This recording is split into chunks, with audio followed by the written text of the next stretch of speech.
whatever it is that makes you great. Stop downplaying that. And that will really, really help to connect to you really feeling worthy and believing in that at the ground level. So I had to get really real with myself and start making the changes so that I could be the happiest, most fulfilled version of me, and then bring that energy to everybody that's relying on me, because they need that version of me. They don't need the half version of me who's beaten and broken down. Hey, everybody, it's Bianca. And it's Emilia. Welcome to another episode of Evolve Ventures, where we are helping growth-minded humans evolve by breaking one limiting belief at a time. We hope you enjoyed the last episode, number 262, How Much is Actually Your Responsibility?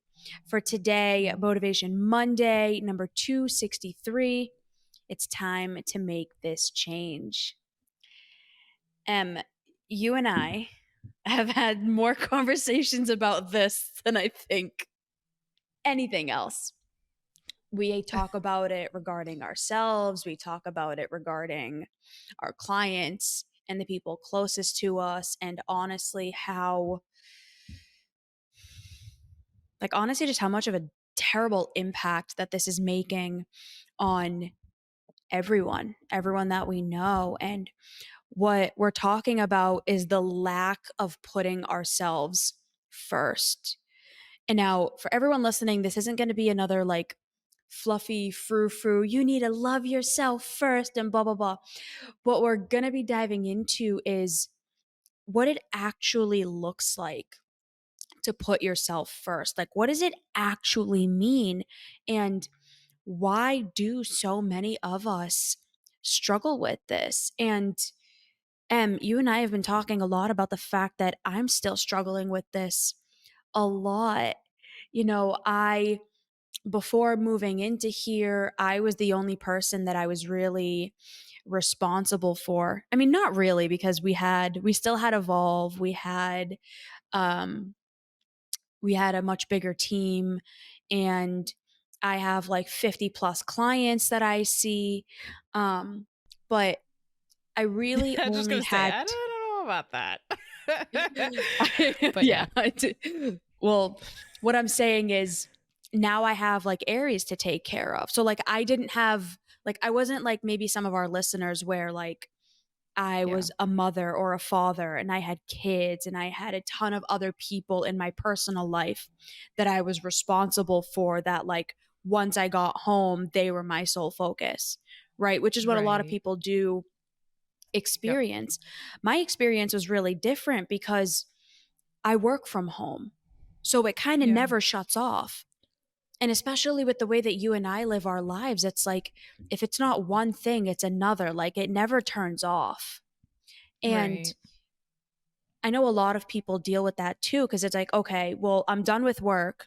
Now I got to go home and deal with the kids. And then once I'm done with the kids, I have to do this. And then I have to do that. And then I have to do this. And it becomes this really never-ending cycle of, when am I supposed to take care of me? Mm-hmm. When am I supposed to prioritize me? And one of the things that I found myself getting so trapped in and locked in, and you and I talked about this a lot, was this feeling of, oh my God, I'm not doing enough. I'm not doing enough. I need to do as much as you are. I need to do as much as Alan is. Otherwise, I'm not enough for Evolve. Or like I'm somehow going to ruin Evolve if I'm prioritizing me, if my needs are being met. And this caused me to really, really have a spiral at the end of the year, at the end of 2023, where I just crashed and burned. I was struggling to get any of my stuff done. I was struggling to maintain the standards that I had for myself. And honestly, I was isolating a lot because I was just in this place of, I need to just do everything. I need to do everything. And I've talked to so many people where so many of us are finding ourselves doing this, where it's like, well, I don't matter. Let me just take care of everything else. And then usually they come and see me when the crash and burn happens. So this is a I feel like this is an inevitable cycle. Do you feel like that too? Or have you seen that? That like with so many people, this kind of just becomes an inevitable thing that happens at least Of once? course. At least once. I mean, I think it's realistic to say that that happens like at least once a day. You know, I don't, Mm, it's hard to imagine someone with a heartbeat that doesn't go through this at least once a day, you know? And I was what do you even mean? like, Like the not putting so yourself like if, first or the crashing and burning? Because not yeah, everyone crashes and no, burns every day. well, not every day, but I think what I was referring to is putting yourself first. Anyone with a Yeah. heartbeat, I think, has struggled with at least Yeah. experiencing once a day, not like the struggle, the resistance between do I put me first or do I put them first? And I think that Mm, some people have more of a struggle in that micro moment than others. And I think that the compound effect leads to some people's experience of the crashing and burning. And I'd be like, I was on a relationship talks call talking with someone, with Alan the other day. I think it was earlier this week, and mm, we were talking about the concept of putting oneself first. And honestly, like it has become an epidemic in this person's life. Oh, I don't want to say an epidemic, but like this person literally their first response is to go put everyone else first. And we ended up having a conversation around it on the Conscious Couples podcast, but I use the analogy of the mask because I genuinely don't know if there's a better analogy. We all know this intellectually of putting the mask on ourselves before other people, but like we don't have as much of a cultivated skill to really check ourselves of like, hey, wait a second, we're doing that again. Like, and I catch yeah. myself every now and then, even wanting to do that for you, for Alan, for everyone in my life. And I'll be like, Yeah. whoa, someone's got to make sure they check themselves. Like, let it be you. Let it be you has been something that's been really helpful for me to really say that inner dialogue mantra, like, let it be you, because I know so many people are struggling with this, as am I, as do I every single day. But that inner Mm. thought has really helped me. Let it be you. So, Well, I mean, yeah. think about why. It's hard not to start guilting yourself that these people need you.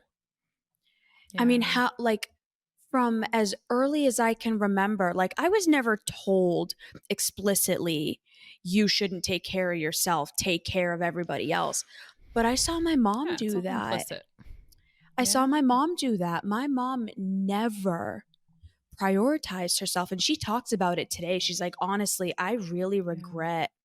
She said this really vulnerably to me a couple of weeks ago. She's like, I wasn't Oh, there for you guys in the way that I needed to be because I put everything on my back. I tried being superwoman, oh, doing yeah. everything for everybody. And then it destroyed me. And then I went through cancer, and that just messed with me mentally. And she was like, and then I Yeah. just felt like such a wreck. And Yeah. I can with my mom, it imagine. was an extreme example, but like my mom used to work two full-time jobs. So she would Oh literally my go to goodness. work. No, legit two full-time jobs. So she would work her regular like 9 to 5 or whatever it was.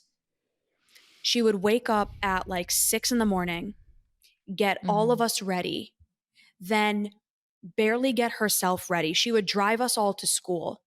She'd go to work, come home, do all of our homework with us, cook, make dinner, clean, and then would go to her second job. And then would come Damn. home, clean again, and then wouldn't go to bed till like 2 in the morning. And then she did that Monday through Saturday. And then Saturday, That's Sunday, what insane. she would do was she would take us shopping. She would take us to go get whatever we needed. She would take us to do all of these things. And I never saw her sit down. So the narrative Mm. that I built was, oh, you have to take care of everybody else. You're not supposed to Yeah. prioritize you. Look at mom. Mom's doing everything. Mom doesn't sit down. She feeds Yeah. everybody first and then she'll eat while she's running around doing everything. Even to this day, every time we Man. eat dinner together, we all yell at her, like, can you sit down? We're all like in our 20s and my dad's 60 something. Let him pour his own food. Like, even to this day, it's still so That's funny. ingrained in her. But Mm-hmm. that's that's where it started. And like, think of like, when I told that story, I bet everyone listening, and I bet even you know someone who was like that, whether it was your own mom or whether it was your dad or your grandparent or whoever took care of you. Oh yeah. It's, we see everyone else doing it and we believe that's the way it's supposed to be, that you're selfish some way if you're not making sure everybody around you is taken care of. And I fell Mm. so hard into that trap that I'm hurting my clients if I'm not at their every beck and call. I'm somehow hurting Evolve if at the end of my day, after I've already worked a full day and I've been up since 5 in the morning, if at 7 o'clock, then I'm not also trying to go on the back end and start building all of this stuff. Like, it burned me down.